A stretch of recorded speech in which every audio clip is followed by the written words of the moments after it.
ہم تو عمرہ کرنے جا رہے ہیں، گھر جائیں گے، لوگوں کو کھجور بانٹیں گے، زمزم بانٹیں گے، فوٹو دکھائیں گے، اپنے عمرہ کی داستان سنائیں گے، اپنے سفر کی داستان سنائیں گے۔ آج وہ خود داستان بن گئے، آج ان کی لاشوں کا اتا پتہ نہیں ہے، جل کے خاک ہو گئے میرے پیارے ساتھی۔ اس لیے میرے بھائیوں، زکوٰۃ میں چوری نہ کرو، اپنے مال کی زکوٰۃ نکالو۔ اور مجھے افسوس ہوتا ہے، کچھ لوگ نماز کے تو پابند ہوتے ہیں، رمضان کا روزہ پابندی سے رکھتے ہیں، لیکن زکوٰۃ کے معاملے میں بڑے لاپرواہ ہوتے ہیں۔ مسئلہ نوٹ کر لو، اسلام کے 5 پلرز میں روزے کا نمبر 4تھے نمبر پہ ہے اور زکوٰۃ کا نمبر 3رے نمبر پہ ہے۔ زکوٰۃ روزے سے بھی زیادہ اہم ہے، روزہ بعد میں ہے، زکوٰۃ پہلے ہے۔ اور آپ کبھی غور کیجئے گا، قرآن میں جہاں جہاں نماز کا بیان ہے، وہاں پیرلل ساتھ میں اللہ تعالیٰ نے زکوٰۃ کا بیان کیا ہے۔ اقیموا الصلاۃ وآتوا الزکاۃ، نماز قائم کرو، زکوٰۃ ادا کرتے رہو۔ آپ قرآن میں کئی مقامات پر دیکھیے کہ نماز کے ساتھ اللہ تعالیٰ نے زکوٰۃ کا ذکر کیا ہے۔ اور ایک آخری بات کہہ کے بات ختم کروں گا، زکوٰۃ دینا جتنا اہم ہے، زکوٰۃ کا اگر کوئی حقدار نہیں ہے اور زکوٰۃ لے رہا ہے، اتنا ہی بڑا وہ گنہگار ہے۔ اگر آپ زکوٰۃ کے حقدار نہیں ہیں اور آپ زکوٰۃ وصول رہے ہیں، دنیا میں آپ کا مکان بن جائے گا، دنیا میں بینک بیلنس بن جائے گا، لیکن آخرت آپ کی بگڑ جائے گی میرے پیارے ساتھی۔ اللہ کے نبی نے فرمایا، جو انسان سوال کرے، لوگوں کے سامنے ہاتھ پھیلائے اور وہ اس کا حقدار نہیں ہے، وہ قیامت کے دن اس حال میں آئے گا، لیس فی وجہی مزعۃ لحم، اس کے چہرے پہ گوشت نہیں ہوگا، کنکال کی طرح اس کا چہرہ ہوگا، اس کا چہرہ منحوس ہوگا، اس کا چہرہ دیکھ کے لوگ سمجھ جائیں گے یہ زکوٰۃ مانگا کرتا تھا، یہ خیرات مانگا کرتا تھا۔ اس لیے میرے بھائیوں، خوددار بنو۔ ایک صحابی اللہ کے نبی کے پاس آئے، انہوں نے نبی سے کوئی چیز مانگی، کوئی سوال کیا، نبی نے دے دیا، پھر مانگی، پھر دے دیا، پھر مانگی۔ نبی نے کہا، اے حکیم بن حزام، اگر یہ مال کی ضرورت ہے اور تم مانگ رہے ہو تو اللہ برکت دے گا، اور اگر اپنے نفس کو ذلیل کر کے تم یہ مال مانگ رہے ہو، تم محتاج نہیں ہو، ضرورت مند ہو، تم مال مانگ رہے ہو، تو یہ مال تمہارے لیے عذاب بن جائے گا، وبال بن جائے گا۔ حکیم بن حزام نے اس کے بعد کبھی زندگی میں اللہ کے نبی کے اوپر، اللہ کے نبی سے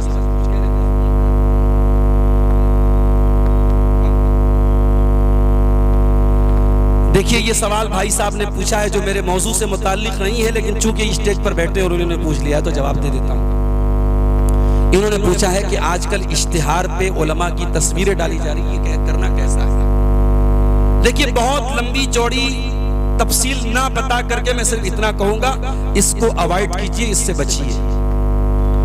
اس لیے کہ اگرچہ کیمرے کی تصویروں کا وہ مسئلہ نہیں ہے جو پینٹنگ والی تصویر کا ہے، اور جس تصویر کے بارے میں حدیثوں میں کہا گیا ہے کہ اس کے بنانے والے کو عذاب دیا جائے گا، وہ ایک الگ مسئلہ ہے، مگر کیمرے کی تصویروں سے بھی ہمیں ضرورت بھر ہی اس کا استعمال کرنا چاہیے، بلا ضرورت ہمیں اس کا استعمال نہیں کرنا چاہیے۔